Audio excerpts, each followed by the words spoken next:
Hello everyone, and welcome to another Mega Man X DiVE News Roundup. I'm your host ShadowRock as always, and while nothing super crazy has come out recently since the closed beta test for Mega Man X DiVE has just ended, and the developers are prioritizing optimizing the game and getting it ready for release, there have still been a few things coming out that has built up into enough for us to do another video on, including statistics on the beta, and some interviews with series producer Kazuhiro Tsuchiya and Mega Man X series artist Keisuke Mizuno. There's a lot to talk about, so let's get right into it. Now, all of the posts early on were just recaps of information we already knew, like the co-op mode, Mega Scorpio from X7 being a boss chip, some of the weapon combinations, and a little showcase of some of the items you can find in PvP, like the healing item, which is just a healing item, what do you expect, attack up, and movement speed up, which are self-explanatory. But what we want to pay attention to is the statistics coming out of the beta. The first one is the top 5 most popular weapons that were used during the beta.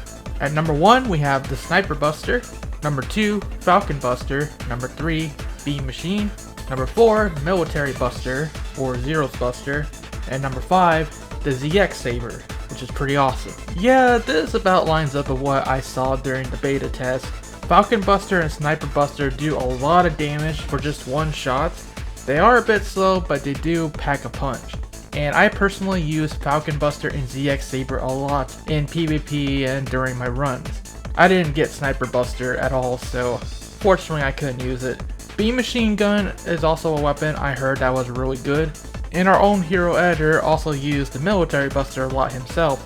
It doesn't do as much damage as the Falcon Buster, but it does fire at a more rapid rate, so it balances out in the end. ZX Saber is pretty much just a buff Z Saber.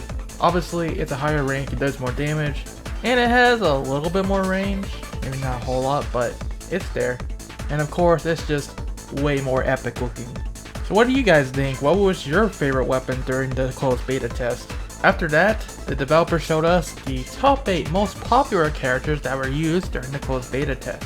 Of course, there were only 8 characters available, so here's how they all stack up. It should come as no surprise that at number 1 with 44%, is Ultimate Armor X. Obviously everybody was using him in PvP because of his Nova Strike and Plasma Shot abilities, which were devastating. Maybe not as broken as we once thought, but he is still a serious threat. So it makes a lot of sense that almost half the player base was using him. At number 2 we have Zero, who is also very powerful with his Rakoha skill. Number 3 at 15%, Normal X, which maybe not as powerful as Ultimate Armor X, but he was still pretty useful. At number 4 with 8% is Vile, secretly the character that will really usher in the meta for us. That's because of his Electro Shock Bullet, which can paralyze foes, and then he can combo in with his own attacks, including the Hot Potato. Yes, that bomb weapon that he uses, we call it the Hot Potato, because yes. His attacks do a lot of damage, so he has definitely been a threat in PvP as well. In the right hands, perhaps more dangerous than Ultimate Armor X is. So Vile is another character we need to keep an eye on. Ilya, who is number 5 at 4%, is also pretty good. She has Milk Creeper, which can actually be activated in the air and just keeps going and going, dealing a lot of damage to anyone who is in its way. Green Spinner is also pretty good for crowd clearance. Then we have Axel, who comes in at number 6 with also 4%. His Bullet Hell skill is pretty decent, but it's short range unfortunately. And the dodge roll, while it gives you a slight invincibility period, it doesn't really do any damage, and it's also highly punishable because there is a lot of in lag after the move is over. So Axel is, in my opinion, probably the lowest tier character out of the 8 so far. Marino, who comes in at number 7 with 3%, I would say she's actually better than Axel. Her kunai special is pretty decent for hitting from a lot of angles, however, her dash does leave some to be desired. It's just meh. But her dash and Axel's dodge roll does lead to some funny glitches, where if you die during the animation, you would respawn just floating in the air and you can pretty much walk in the air like Jesus. It's pretty great. And another, not really a surprise, it's Pallet at the very bottom at number 8 with 2%. Pallet has never been really the most popular navigator character. I am actually surprised she even made it into the game before Layer did. But even if nobody really used her, Her skills are actually really good and are worth keeping an eye on for the future when it comes to PvP. Just like Elia, her weapons are based on X8, and Dark Mantis' weapon has pretty decent homing capabilities, but the star of the show is her plasma gun, which, just like Vile's electro shock bullet, paralyzes anyone that is within range, and it does have quite a bit of coverage. Now the downside is if you use it on the ground, she does this little animation where she's clumsy and she just trips over herself when she uses the attack. Gets knocked back and everything. However, you can cancel that downside right away just by using the attack mid-air. So you can paralyze enemies while still having time to get in a counter attack. That is very powerful, and in the right hands, she could be a force to be reckoned with, once people catch on about it, that is. But we'll see how the developers balance out the characters as time goes on. Right now, I say the most powerful characters would be Ultimate X, Vile, Palette, and Zero. But since the developers are seeing that Ultimate X is being used the most by a vast majority, more than likely they're going to reevaluate Ultimate Armor's abilities, and he may receive some nerfs. Of course, we'll be keeping a close eye on the balance of the characters ourselves as time goes on, especially when new ones are added. And that's not the end of our statistics, because we have some statistics from the survey that people filled out. In terms of gender, an overwhelming amount of males play the game at 90%, whereas females stand at 5%. Who knows where the other 5% of people went? Maybe they're Mavericks or something. Just kidding. But yeah, females, where you at? While it's true that Mega Man, especially the X series, has appealed more to males than females over the years, we do see female fans around from time to time, and we do appreciate all of you as well. Y'all are rocktastic too.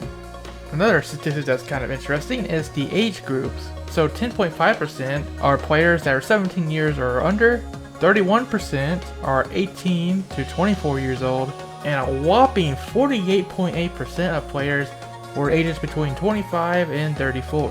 And then we have 9.1% that were 35 and 44 years old, and a measly 0.2% were over 45. This graph is pretty interesting because it tells us that Mega Man X fans are getting older now. And that includes me too, because I myself do fall into that 48.8% group right there. The X series has been around for 25 years, so those of us that are fans back then are getting older and we're still playing these games.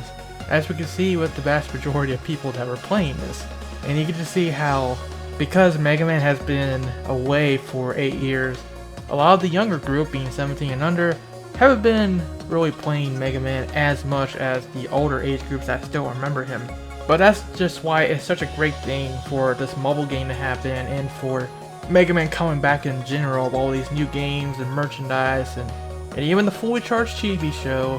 Wherever you think about it, it being a thing does open up the gateway for more younger fans to come into contact with Mega Man and find out more about him. And while not all series are the most child friendly, Classic series and Battle Network are definitely child friendly for the most part. So as more Classic, Battle Network, and all the other series of Mega Man start to make a comeback, hopefully we'll see that younger demographic start to increase in size, because for this franchise to continue, we're going to need some more younger fans, sort of keeping the heart of Mega Man pumping.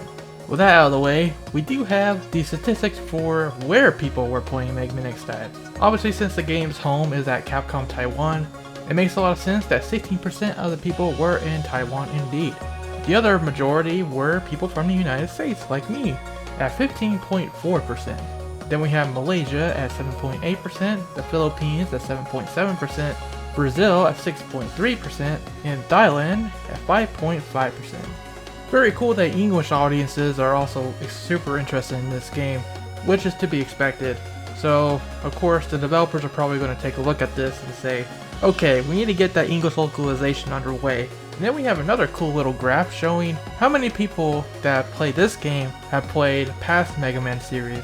Of course, a overwhelming 94.1% have played the X series before, 76.8% have played the Mega Man Classic series, 72.9% have played the Mega Man Zero series, 53.6% has played the Mega Man Battle Network series. Other series, 43.5% of players put that one down. 40% has played the Mega Man Legends series, And poor Mega Man Star Force, only 18.5% have played you. Yeah, Star Force has never been really the most popular. Sadly. Now with the graphs out of the way, we do have some of the feedback that the Mega Man X DiVE developers are taking from the fans and implementing into the game. The first one is gamepad button setting with adjustable transparency, which is good if you're playing on a joystick. You can actually hide the buttons so that you can see more of the screen area, which is amazing. You still kind of need the buttons to see things like your ammo, but for the most part, it's not super necessary. And I hope they do add more controller support because controller support was a little finicky in the beta. The second one is a big one in my opinion, adding invincible time after the character dies, which is great stuff. Maybe not exactly what I was hoping for. What I wanted to see from the game is invincible time after getting hit, period. Just like in the original games, you take a hit, you have a little leeway to get away or just survive for longer. Whereas in Mega Man X DiVE, you keep getting hit and you can die in seconds if you're not careful. Which is also kind of a problem in PvP where you can just die immediately almost if you get comboed. At the very least though, having invincible time after you die does mean that players cannot spawn camp you in 1v1 mode, or 3v3 to an extent. So that way when you die, it will force the other opponent to sort of get away from you because you will have a chance to counterattack. But I am hoping for invisibility frames to be introduced in general after you take a hit, especially for the single player mode, where there are some enemies that are pretty scummy, like the guys with the poison sprayers. Those guys are not fun. Other changes include skipping the novice guide, in other words, skipping Riko during her tutorials, which is great. Adding more languages, and fixing errors with the script. Yeah, there's a lot of English going on there. Hopefully they do a proper localization to this game, because reading the script it becomes very obvious that they just put Chinese into Google Translate and called it a day. That does need to be fixed. The developers also say they'll keep optimizing the game according to your own previous advices. Very nice. And then they show us an original character. Oh yeah, I see what you did there, Rockman X DiVE. Original character. Don't steal. But yes, it's Blue Zero, the guy who's supposed to be the admin of the Deep Log, but for some reason when he enters the game world, he turns into a Zero OC. And incidentally, the design of this Blue Zero follows more closely the design of Zero's design in X1. So maybe we'll see that version of Zero make it into the game at some point as a skin. Maybe we'll see Blue Zero as a skin. Oh god. Anyways, the description reads, during the closed beta test event, there was a mysterious character causing a stir, who appeared after you stepped into Chapter 2 of Gallery Map. Great English. Want to know who he really is? Let's keep an eye on the upcoming news, or upcoming news. And indeed we shall. And now that we're caught up on all that, we do have some interviews with Mega Man series producer Kazuhiro Tsuchiya and Mega Man X series artist Keisuke Mizuno. They have a lot to say, so I'll leave a link to those interviews in the description below, including a English translation of Mizuno's interview from Rockman Corner. Rockman X DiVE did a translation themselves with a video with Kazuhiro Tsuchiya. So we're going to talk about Tsuchiya's interview first, and instead of reading the entire video or interview, I'm going to summarize it for you, but there's still a lot here to talk about, so let's get started. Now, just like we've seen with the actual game and all the social media posts so far, yep, this video of Kazuhiro Tsuchiya is also riddled with lots of lovely English. So not all of what is said makes the most sense, but again, I am summarizing for you, so I made sense of it for you. Kazuhiro Tsuchiya begins by talking about how Capcom is paying great attention to detail when pre-producing the feeling of the Mega Man X series on mobile phones for everyone, including new players to the series, to enjoy, by adding features such as auto lock on, auto fire, and allowing you to play with a controller. The team is also taking feedback from the closed beta test and optimizing the game as they undergo the quality assurance phase of development. In particular, they are paying close attention to the co-op and PvP modes, and he believes that they will be the best modes for delivering a new experience to players, as they can directly communicate with each other for the first time in series history. And through co-op mode, you can create scenarios where characters like X and Zero fight alongside each other, just like we used to dream about. Tsuchiya further explains that the most important feature of Mega Man X Dive is the way that the story allows for unexpected things that could never happen in the mainline X series, since it takes place in the digital world of the DiVE log, separate from the original X series world. Things like Zero and Vile working together to defeat Mavericks, or manipulating characters in ways they never did before, like what if Vile could use the Z-Saber, or what if X could use a machine gun. In addition, Tsuchiya has noticed that many fans, including myself, were excited to hear that characters from Mega Man X Command Mission will be in the game, and he confirms that along with Marino, there will be Cinnamon and Command Mission X in the game as well as playable characters, plus even more Mega Man X series characters in the future. He believes that whether you are a fan of the X series or not, you will be able to enjoy what this game has to offer, which makes sense considering the plethora of non-X series characters in the woodwork. With so many characters and weapons coming to the game, you will have many options to form your best combinations and strategies. As for Kazuhiro Tsuchiya's favorite X-Series character, it is Zero! He explains how Zero has been around since the beginning and made a big impression on players right from the get-go. Yeah, by stealing X's spotlight, the jerk. Plus in X4, he can use the saber, which of course is a different gameplay style from X. He was not part of the original development of the X series, but through his developer friends, he has heard many things, and from the moment he heard of Zero, he had a fascination with the character's name. The word Zero implies the beginning. However, Zero also starts with the letter Z, which is the last letter in the English alphabet. The number is the beginning, but the letter is the ending. He believes this interesting fact will make people look forward to the upcoming story and what actions might be taken. Mr. Tsuchiya, are you dropping a Mega Man X9 story hint on us? For his closing thoughts on Mega Man X Dive, Tsuchiya reiterates that the development team is hard at work on making the game the best it can be. They are paying great attention to detail with the help of Mega Man X series artist Keisuke Mizuno supervising how the characters are portrayed. And while it might take a while for the game to come out, he hopes that players, both old and new, will be able to enjoy this new mobile title. Now, it's unknown what exactly he means by the game taking a while to come out. Last we heard, the game was slated for a 2019 release, at least for Asian markets. However, we do know that there is at least an open beta in the works, and much optimization to do before the game officially launches. When we played the closed beta in September, it felt like the main elements of the game were in place, but we also got the sense that the beta was rushed out as there were a number of game-breaking bugs, glitches, and server connection errors. In addition, you could tell that the game had not been optimized to be played on less powerful devices. Of course, that's the name of the game with beta tests, and it sounds like the team is taking all the feedback seriously as they optimize the game. So let's hope that they can iron things out and announce a release window soon. In the meantime, Tsuchiya says himself that the development team is always welcoming and appreciative of your kind feedback on the game. So definitely let them know what you want to see in the future from Mega Man X Dive. Speaking of Keisuke Mizuno, who is the artist on the Mega Man X series and the supervisor for this game, here is his interview.